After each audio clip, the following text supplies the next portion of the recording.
Magandang buhay mula sa single mom na ito dahil maganda nga ating naging tulog, maganda rin ang ating naging gising. So pagkabangon ko nga dumiretso na ako ng CR at pagkatapos kong maligo, oras na para magluto. Akala mo talaga nagluluto.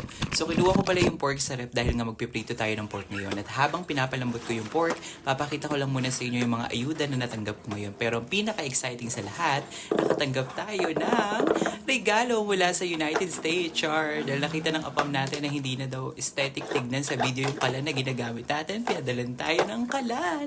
Maraming salamat po dahil po sa inyo, meron po tayong video ngayon, char. So sa lahat po na may mga mabubuting puso dyan na gustong mag-donate, maluwag pa po yung bahay namin para sa sopa, TV at dining set, eme. Pero kung jowa po na meron po ng lahat ng yon, pasok na pasok po, 10 points po agad kayo sa langit, char. So dahil isa tayong true-blooded Pilipino, ito pong kalan na ito ay i-display lang natin, hindi natin gagamitin, char. Pagkatapos niya, nilagay ko na rin pala sa cabinet yung mga nakuha nating ayuda. At ayun lamang mga moms sa video na ito. Maraming salamat. Bye!